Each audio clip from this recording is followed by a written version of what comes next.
മന്ത്രി K B Ganesh കുമാറിനെതിരെ ഗുരുതര ആരോപണവുമായി ഭാര്യ ബിന്ദു മേനോൻ. കാണാൻ കഴിയാത്ത രീതിയിൽ വാളകത്തെ വീട്ടിൽ മന്ത്രിയെ കണ്ടെന്നും ഫോട്ടോ ഉൾപ്പെടെ തെളിവുകൾ തന്റെ കൈവശമുണ്ടെന്നും ബിന്ദു മേനോൻ പറയുന്നു. താൻ വിളിച്ചതിനു പിന്നാലെ പോലീസ് സ്ഥലത്തെത്തിയെങ്കിലും ഇടപെട്ടില്ല.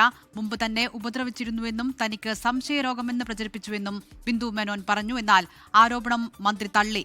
ആരോപണങ്ങൾ തിരഞ്ഞെടുപ്പിന്റെ ഭാഗമെന്നും തനിക്ക് എപ്പോഴും വീട്ടിൽ നിന്ന് തന്നെയാണ് ശത്രുക്കളെന്നും കെ ബി ഗണേഷ് കുമാർ പറയുന്നു. ഒന്നല്ല 1000 പ്രണയങ്ങൾ തനിക്കുണ്ടെന്നും മന്ത്രി കെ ബി ഗണേഷ് കുമാർ.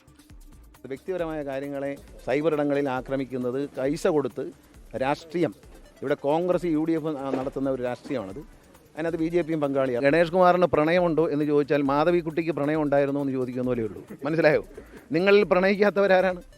ഗണേഷ് കുമാറിന് ഒന്നല്ല 5000 പ്രണയമുണ്ട്. എനിക്കെപ്പോഴും വീട്ടിനകത്ത് തന്നെയാണ് ശത്രുക്കൾ, വെളിയിൽ നിന്നാരും വരാറില്ല. കെ ബി ഗണേഷ് കുമാറിന്റെ രാജി ആവശ്യപ്പെട്ട് കോൺഗ്രസ് രംഗത്തെത്തി. മുഖ്യമന്ത്രി മറുപടി പറയണമെന്ന് പ്രതിപക്ഷ നേതാവ് VD സതീശനും ഗണേഷ് കുമാർ അടിയന്തരമായി രാജിവെക്കണമെന്ന് രമേശ് ചെന്നിത്തലയും ആവശ്യപ്പെട്ടു. എന്താണ് മുഖ്യമന്ത്രിയുടെ നിലപാട് ഇക്കാര്യം?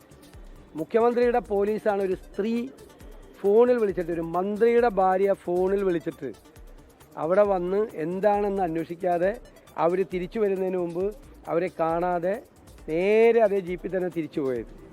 ഒരു മന്ത്രിയുടെ ഭാര്യയ്ക്ക് പോലും കിട്ടാത്ത നീതി കേരളത്തിലെ ഏത് സ്ത്രീക്കാണ് കിട്ടാൻ പോകുന്നത്? മുഖ്യമന്ത്രിയാണ് മറുപടി പറയേണ്ടത്. സ്ത്രീകൾക്ക് ഇവിടെ സുരക്ഷിതത്വമുണ്ടോ? ഈ നാട് ഇതേ ഗണേഷ് കുമാറിന്റെ രാജി UDF ഗവൺമെന്റ് കാലത്ത് വാങ്ങിയതും ഉമ്മൻചാണ്ടി വാങ്ങിച്ചത് ഇപ്പം എന്തിനാണെന്ന് എല്ലാവർക്കും മനസ്സിലായി കാണുമല്ലോ.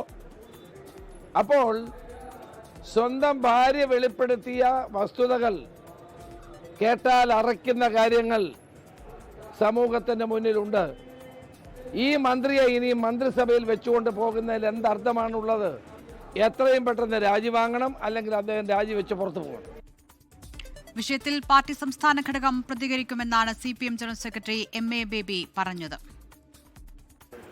ഇത് എൻ്റെ ശ്രദ്ധയിൽപ്പെട്ട കാര്യമല്ല. കേരളത്തിലെ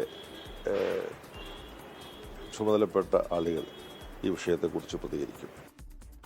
ലോകത്തെവിടെയായാലും ഏത് സമയത്തും 24 വാർത്തകളും ഓഗ്മെന്റഡ് റിയാലിറ്റി പാക്കേജുകളും എക്സ്പ്ലെയിനറുകളും വിശദമായി കാണാൻ ഞങ്ങളുടെ YouTube ചാനൽ നിങ്ങൾക്ക് സബ്സ്ക്രൈബ് ചെയ്യാം.